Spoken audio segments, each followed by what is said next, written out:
Mission Log Supplemental. Number 19. From the floor of Star Trek Las Vegas.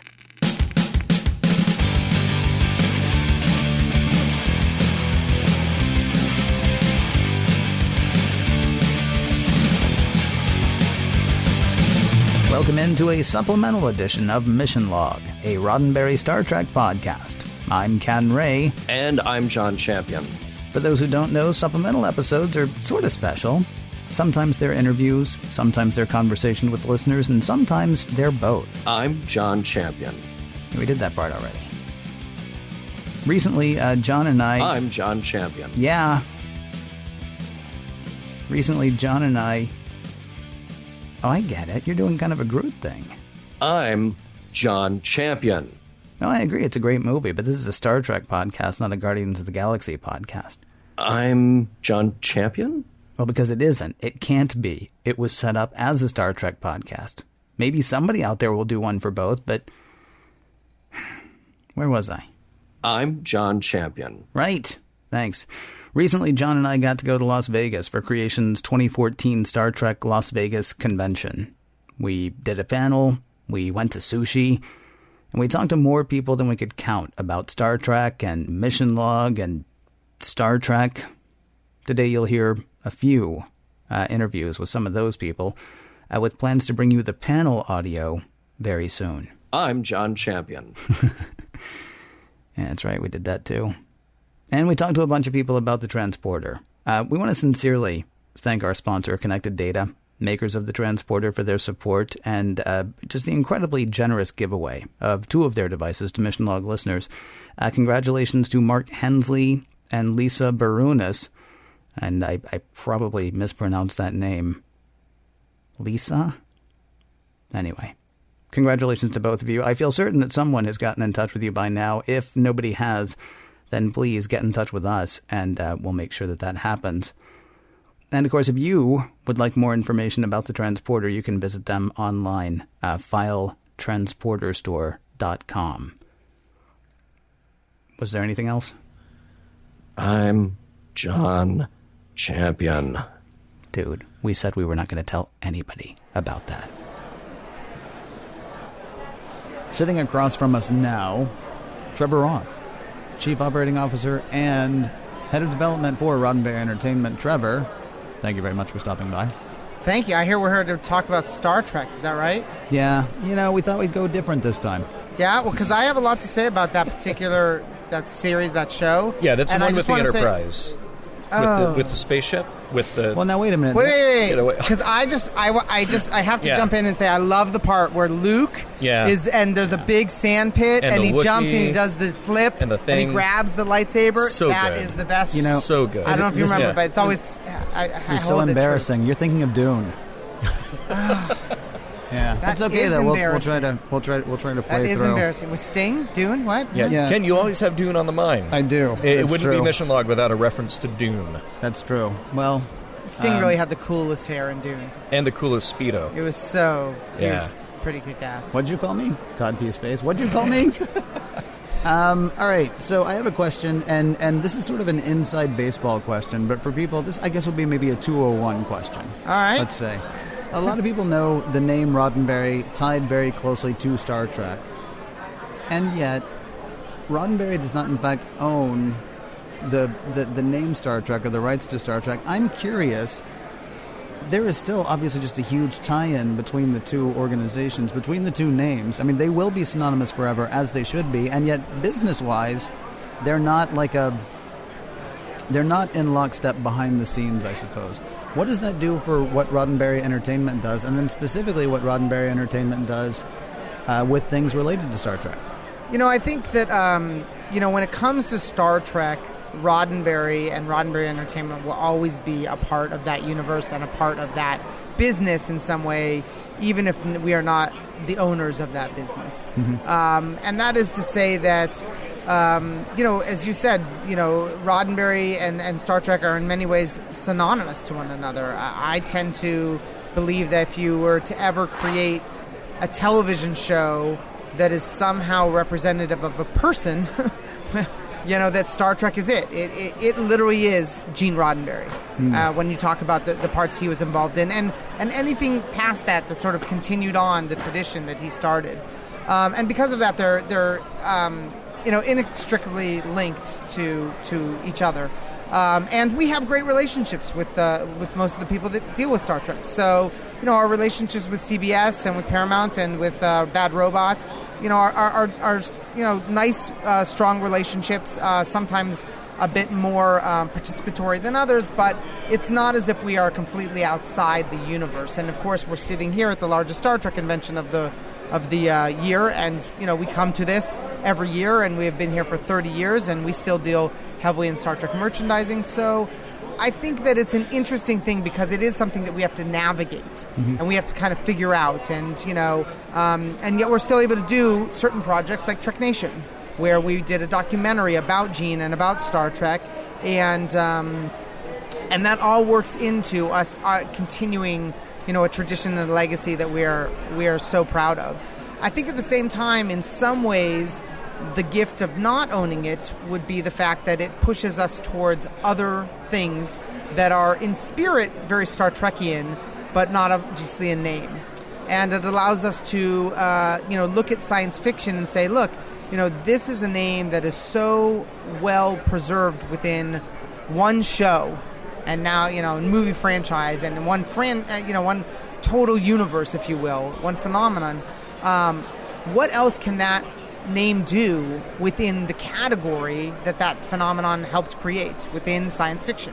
And I think that's when I get very excited, because I think look, Roddenberry doesn't just stand for Star Trek. It stands for what was in Star Trek, which is a very science fiction oriented look into the human experience.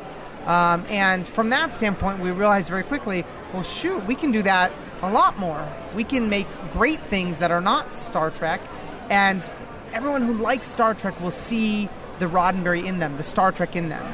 And because of that, and because we believe the love of Star Trek is something that continues, for generations and will for generations to come, we believe there's an audience for that kind of science fiction, and we can create things like Days Missing or Worth, the brand new graphic novel we just came out with, or other things that we're working on. Instant is a film that we just recently shot as a short film that we're developing for a feature, and we're developing a ton of things. I think we have over 20, 25 things on our slate right now, and all of them speak to what Star Trek was in a way. We got up on stage, and I realized, I've been up on stage with Rod a lot of times, and I only realized like a year ago or two that sometimes these people don't understand what we take for granted, which is the link between the new projects we're telling them about and Star Trek. And every actor that was in Star Trek that's starting something new wants to be able to plug their new stuff. With us, I feel it a bit more organic or a bit more natural, only because we're not trying to plug something that's not Star Trek. We're trying to explain why what we're doing still is Star Trek in a way. And that has to do with looking through the lens of science fiction and using science fiction as a methodology to tell a very human story. Well, I think that speaks back to Gene Roddenberry himself as a producer. He creates Star Trek, he's there for a season or two, season and a half, and it's not like there is disinterest in Star Trek, but he is producing and developing other things. And all of it, whether it's, Questor tapes or Earth Final Conflict, those are all things that speak to his ideals and ideas about the future and about humanity. So I think all of that kind of ties in very nicely, and it speaks to what you do as well. I think absolutely. I think, when it comes down to it, and Rod has said this a number of times, so I will just repeat his words because I think they're ones we share sentiment of. We're not so much fans of science fiction as we are fans of drama and fans of exploring the drama of life.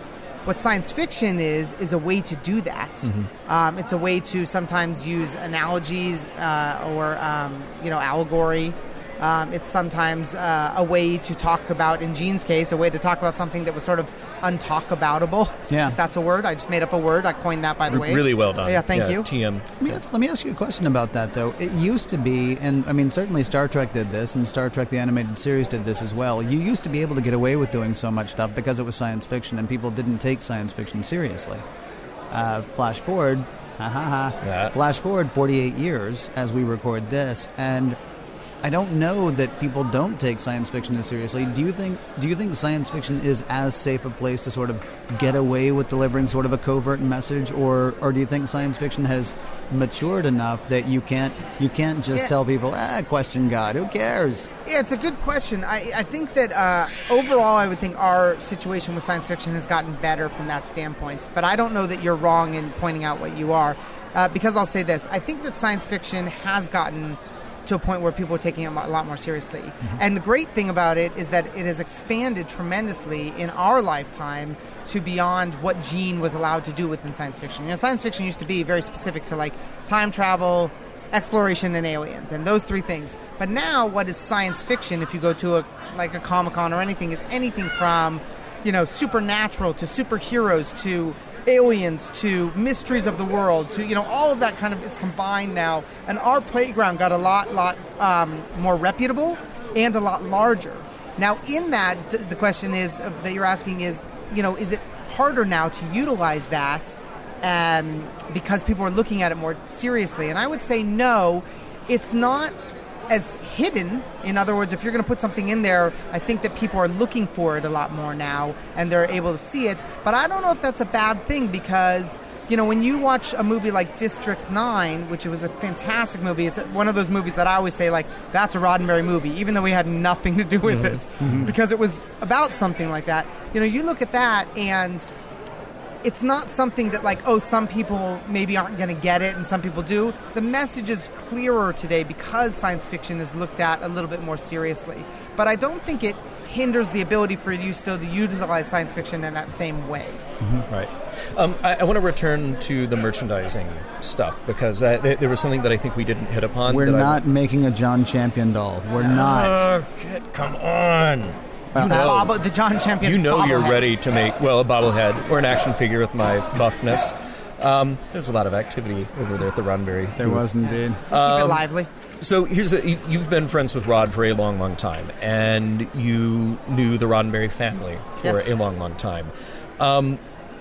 We had, we still have listeners of our show who have been Star Trek fans since the beginning, since the 60s, come up and they talk to us about how much they love the shows, how much they like listening to our show to kind of relive and re-explore those ideas.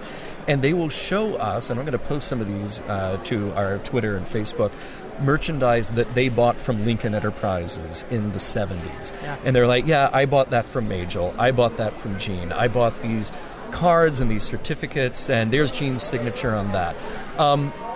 When did Lincoln Enterprises become Roddenberry Productions / Roddenberry Entertainment? Sure. And what was your entree into that? And tell us how it changed. Yeah, no, first of all, I think you got to give a lot of credit to Majel Barrett Roddenberry, and I guess Gene to some extent, but to my understanding, Majel more than anyone, because it was her who, by the way, over 10 years before Star Wars came out and made the whole hubbub about merchandise and all of a sudden that got to be something worthwhile and valuable. Yeah. 10 years before that, this woman said, you know what? We have this show.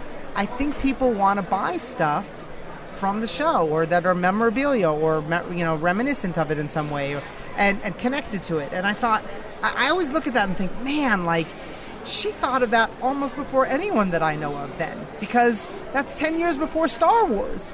And that's when they started Lincoln Enterprises. And that's when they worked that IDIC medallion into, into an episode. Absolutely. So, I think that, one, I give that credit. Now, over the years, Lincoln, sort of persevered through the decades and everything, and it was in the year 2000 that the internet was booming and sort of e-merchandise started to become something of a normality, that Rod actually decided to take Lincoln online, and therefore it became Roddenberry.com.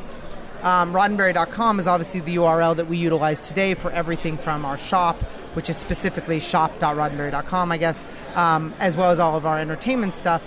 But it was that made the sort of transition to utilizing the name Roddenberry from Lincoln. And since then, we've just really wanted to make sure that people understood where everything's coming from, and that the Roddenberry name stands for something of value, whether it be in entertainment or merchandise. And so we've kind of bundled it all together underneath Roddenberry Entertainment as the total brand, because we feel that what we're providing in almost any area, including Mission Log, of course, is entertainment or a link to that entertainment. And so that's sort of, I came in actually 4 years later than Rod started the .com, and since then it has grown. And right now, the tremendous emphasis that we've always put on authenticity is coming to a peak. We are just actually launching what we're calling the Roddenberry Legacy series of props. These are like ridiculously amazing props that we are, just putting painstakingly a large number of hours into to make sure that they are authentic, that we are working with craftsmen, that, everything you get from this particular line. And we just launched it with the Klingon Batleth. And thank you, because we are giving away a Batleth.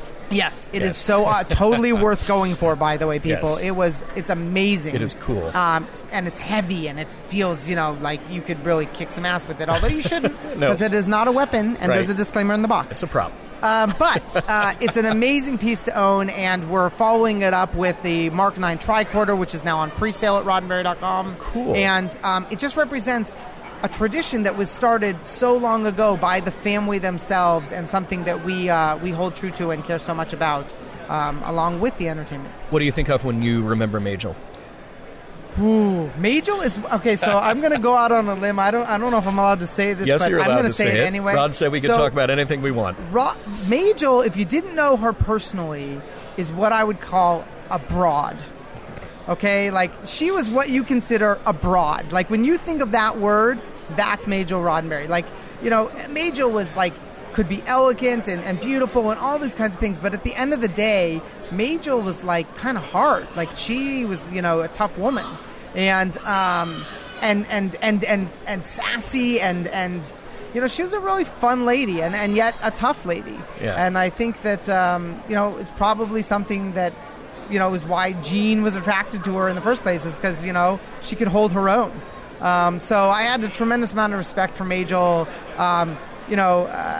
She was sometimes tough, but always someone that I spent days and weekends and nights over at their house, and I knew Gene and I knew Majel even better, and I always think good thoughts when I think of her.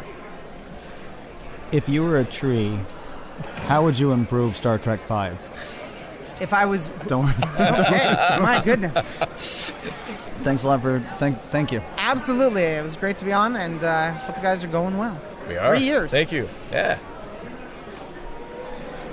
Starfleet Mom. Yes. If that is your real name.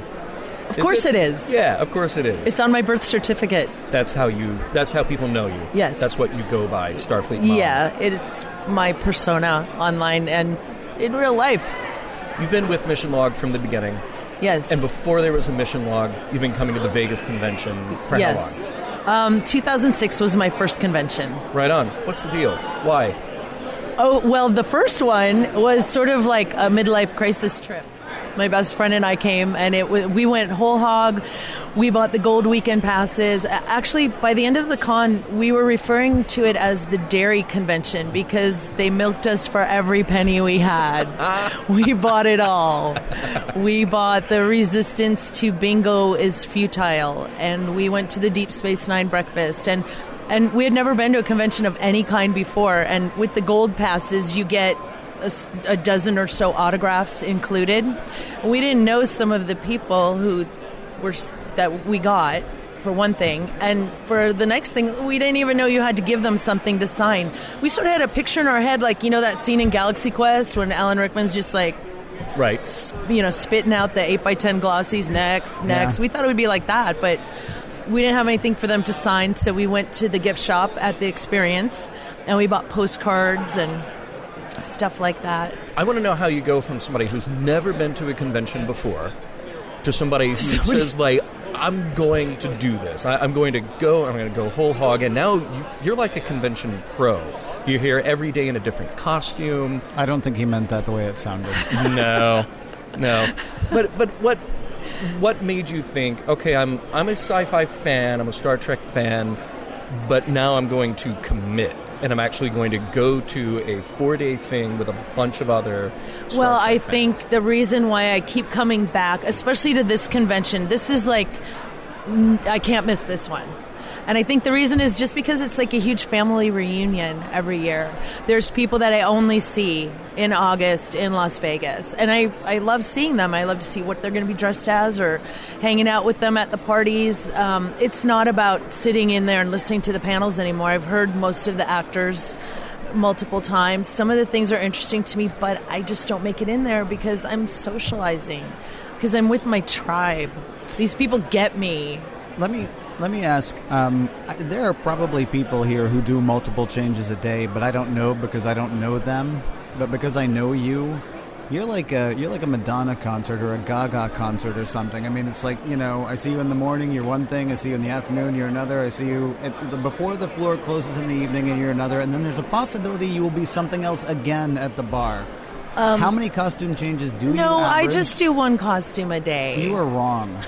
I just do one a day. That's not true. And then I'm usually human at night. That's not true, is it? It's true. Were you not the redheaded person and somebody else later in the day the other day? No. Really? I was myself later in the day. Well, who am I hanging out with then, John? I don't know. I think I don't know. You're just But blinded someone by like- the costume. It's quite possible that I'm walking around assuming that it's you like 9 times. Because you're that good. Someone like Eric Hall, he has multiple changes per day. He's the one who he looks like Data, he does the Borg, the big cool Borg, and he's been doing 2 or 3 a day.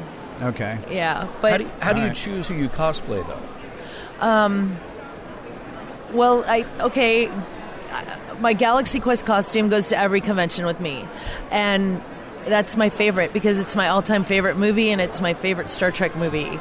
And so last year I had this idea to do it. I had a costume made, got the blonde wig, and I just love it because I'm a huge fan of it. Yeah. This one, I don't know. I underwent kind of a pretty huge physical transformation in the last couple of years, and so I feel like I could finally wear some cooler costumes because they can fit me better and I just look better in them. So I love Deep Space Nine. It's my favorite series, and just looking through some of the episodes, I decided that Kelana was beautiful and I wanted to be her. So for those people who don't know who Kelana is, because I know we're not there yet in the podcast, idea what show you're talking about. She is on Deep Space Nine in half of one episode, and she's a Vorta, and she's from an episode called The Ship. And I just thought she was beautiful, and I wanted to do her. And I've never worn prosthetics before, and it's all kind of new. I've never worn contacts before. And thank you, Ken, for fixing my eyes. Certainly. Yeah. I am here for that. Not really, apparently. For those of you who don't know, Ken is not a trained medical professional either. Not by a long shot. Can we talk about the Galaxy Quest thing just for a little bit? Yeah, sure. I'd love to. You said it's your favorite Star Trek movie. We've gotten a lot of emails, Facebook comments, tweets saying you've got to talk about Galaxy Quest. Now, okay, technically it's not part of Star Trek canon. It's not part of the oeuvre. It's not anything related to Roddenberry. Well, I know, because at it's all. historical documents.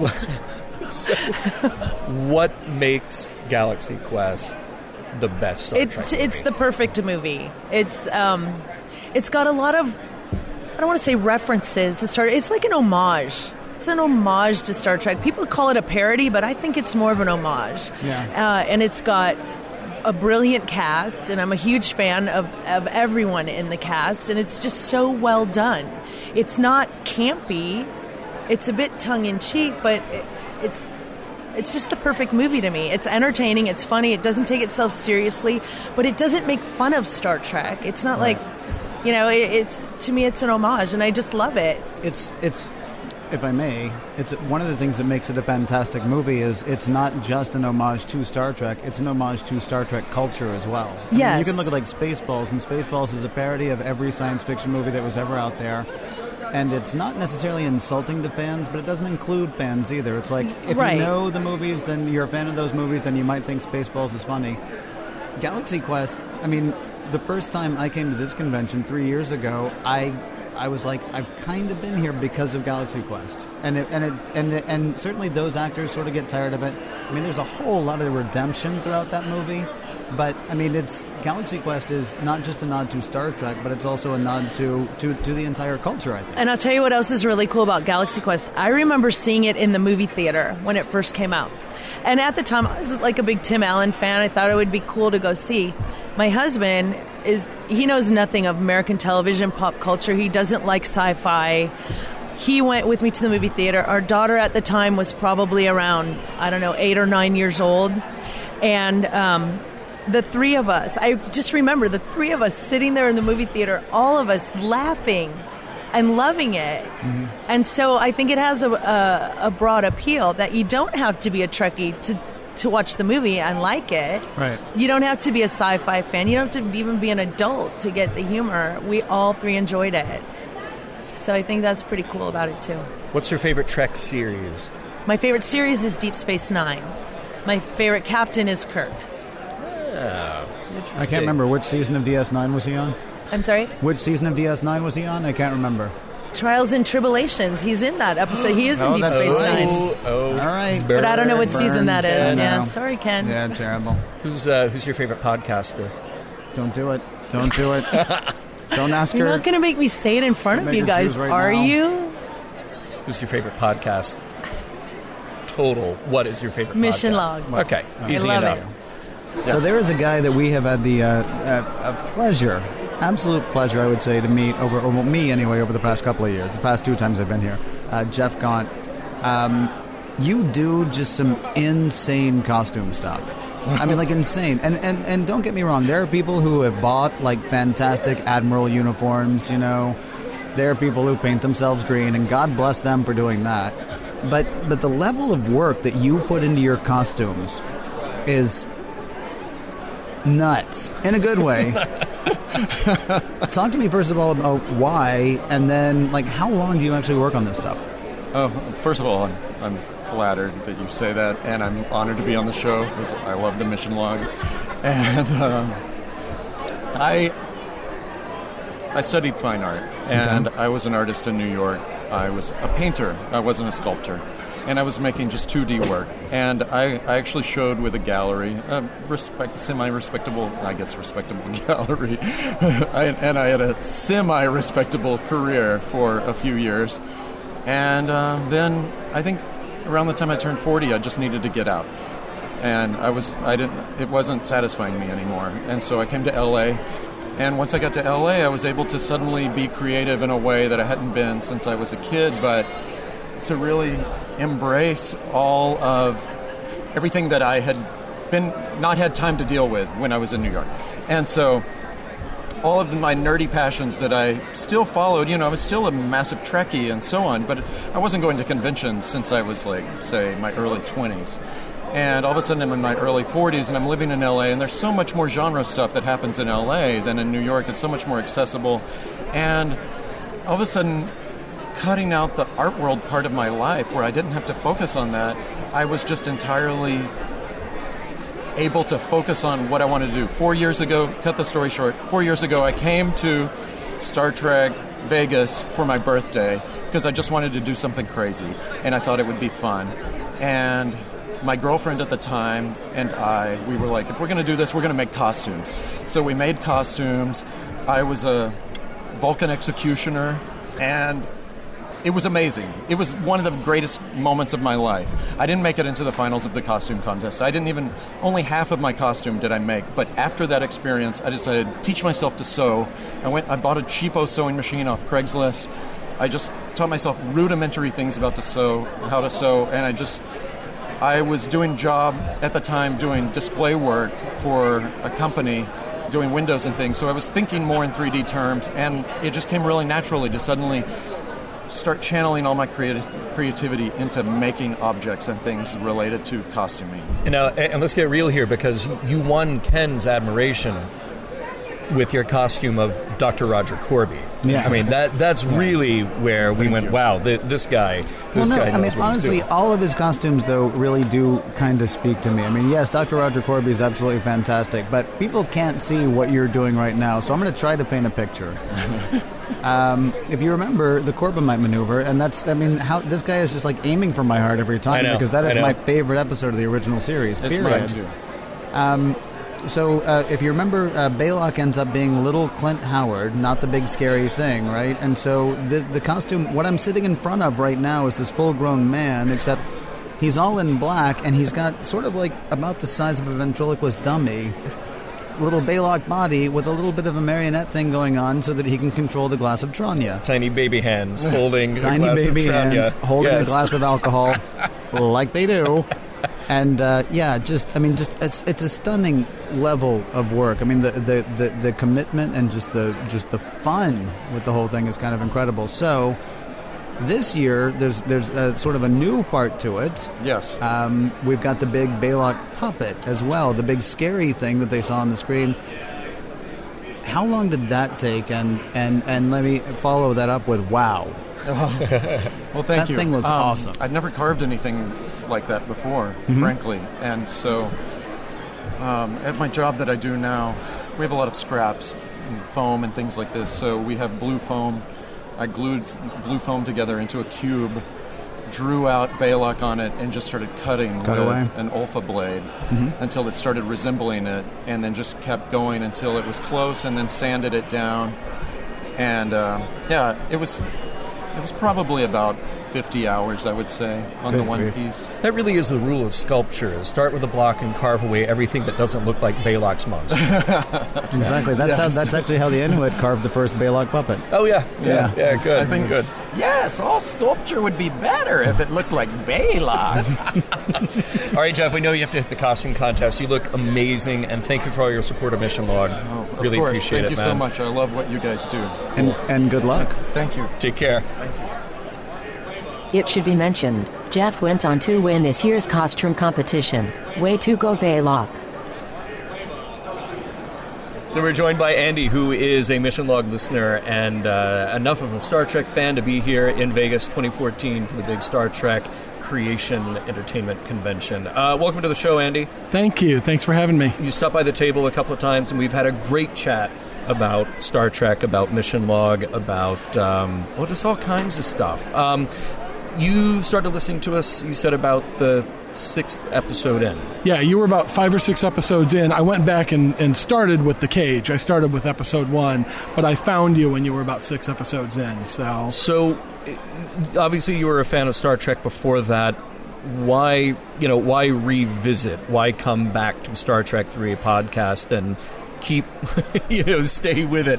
Clearly you're familiar with the show. You formed your own opinions. Why keep the conversation alive? Yeah. Well, I am a huge Star Trek fan, and I've been a huge Star Trek fan since, 6, 7 years old. When my mom walked in and caught me watching Lost in Space. Oh, dear. And immediately said, you don't want to watch that, change the channel. And there was Mr. Spock in a piece of the action in the fedora, and I was hooked. That was, oh my goodness, just so long ago. And I've loved it ever since. I've been to conventions. I actually won a trivia contest at a Star Trek convention.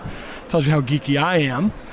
Lately, I started getting interested in podcasts and even toyed with the idea of doing a Star Trek podcast myself. Started doing some research, found you guys, and honestly said, well, that's the kind of podcast that I had envisioned, and I became an instant fan. Well, is that because you think about Star Trek in terms of morals, meanings, messages? I mean, we're always... Ken and I know why we do the show, and we know the kinds of conversations... we know the kinds of conversations that we like to have. But I'm always curious when we talk to other fans, it's like, well, what really is it about the show that you're connecting with? What is it that draws you in and makes you want to think about it, even well after those shows are done and in the can, you know. The way I look at life is a journey, and I'm always trying to improve in whatever it is that I'm up to in life. Star Trek is about that, I think. That's what I get from Star Trek more than anything else. It's about humankind's continual striving to improve, to become more than we are, to explore not just space, but what it means to be human and to grow as a race. And so that's always been kind of what's been underneath my fandom. So to engage with intelligent people, even if it's one way, if I'm just listening, to engage with intelligent people who love Star Trek too, and and all the other movies as well. But I'm bummed. But who love Star Trek as much as I do, and to have intelligent conversation about it, it's like a joy. It's something that I get to do week in, week out. And if you would, please share the name of that podcast with us when we're done here, because that sounds like a great one to listen to. We've actually been toying with the idea of bringing intelligent conversation to Mission Log. Yeah. So you're kind of encouraging me. I think we might be onto something. Yeah, I like that. We're all hungry for it. So excellent. No, it really is. It's given me an opportunity to see Star Trek newly too. You guys, every week, no matter how much I know those shows, and I'm telling you, I won a trivia contest at a Star Trek convention. I knew the original series. You would point out things that I never heard, that I never saw when I watched it. Spock's brain is a great example of that. I was never one that said it was the worst episode. I think Cat's Paw is the worst episode. That's because you're smart. But Spock's brain was never one that I thought had much redeeming value to it. After listening to the podcast, you guys showed me there's something there. There was some story to that, and there was some moral to that I didn't see. So I get to hear it from your point of view and think about Star Trek in a whole new way.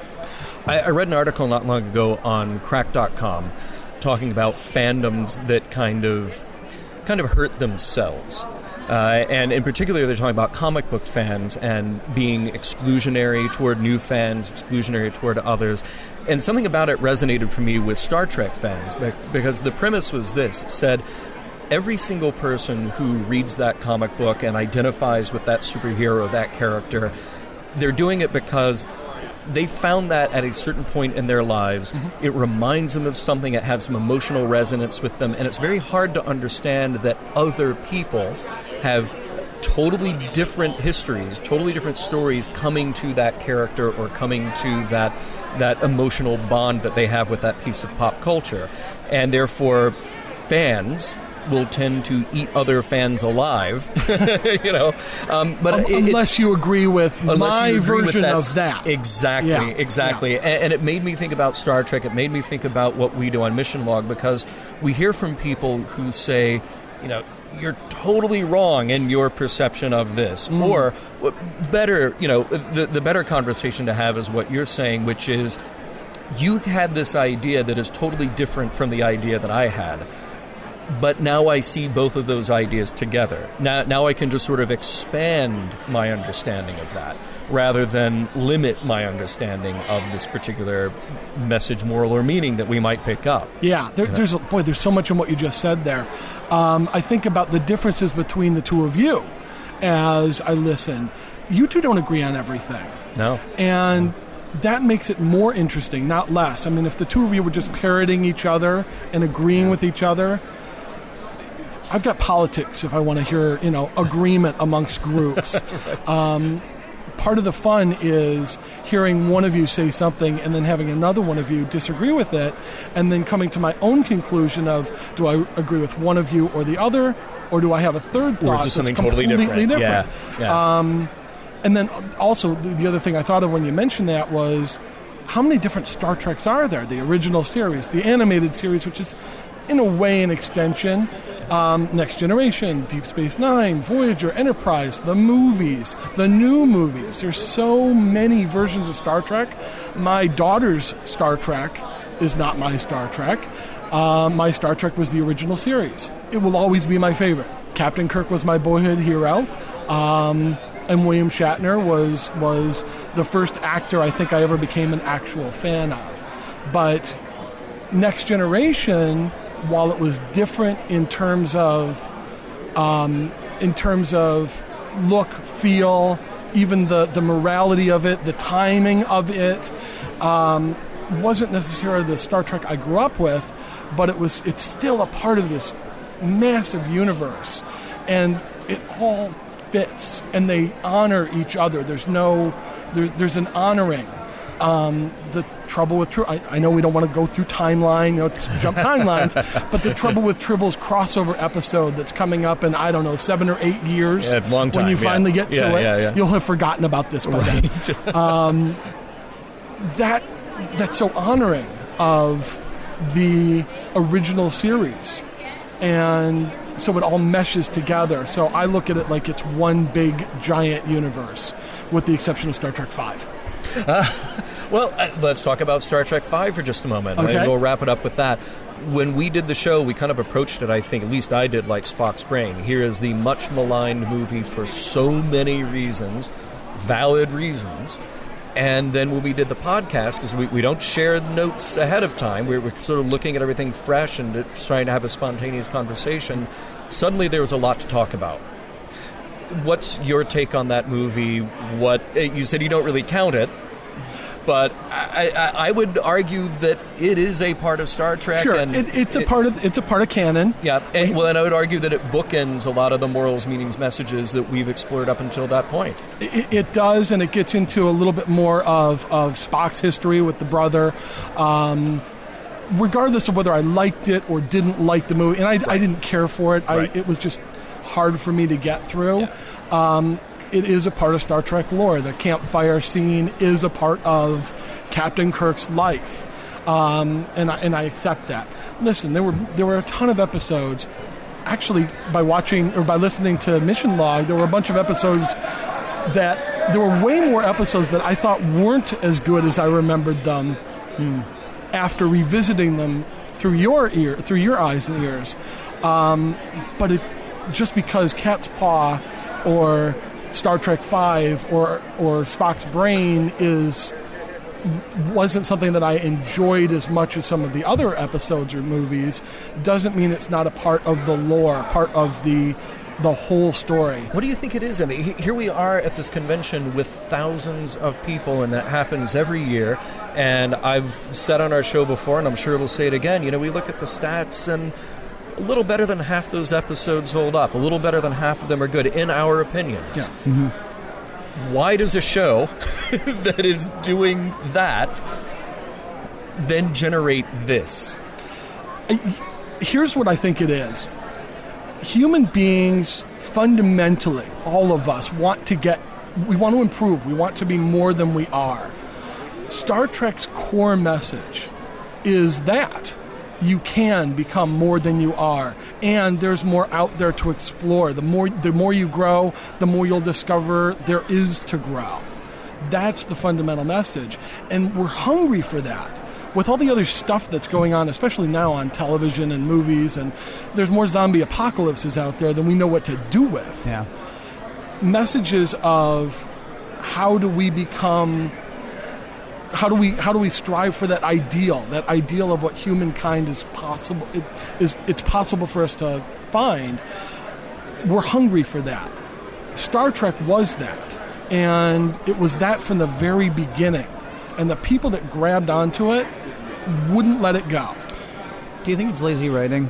I mean, do you think it's lazy writing? There's a, and I don't want to say lazy writing because, I mean, I know the people who work on things like Elysium or the people who work on things like World War Z or, whatever. I know they're actually working hard, and as John has pointed out before, nobody sets out to make a bad movie. Right. They're trying to do something good. But I can't think of the last science fiction that started with, all right, things are awesome for mankind right now, and yet there is still something that we're dealing with. Everybody is like Guy alone, and it's like, oh, this one guy's going to take down the evil system, or this one guy's going to work in the evil system, or there's this evil system, and it's like machines. It's like, I mean, it's Neo, it's Decker, or Deckard, excuse me. Deckard, It's I can't even think of what else. I mean, it's Superman, for crying out loud. I mean, Yeah. Superman honestly is always against the bad thing.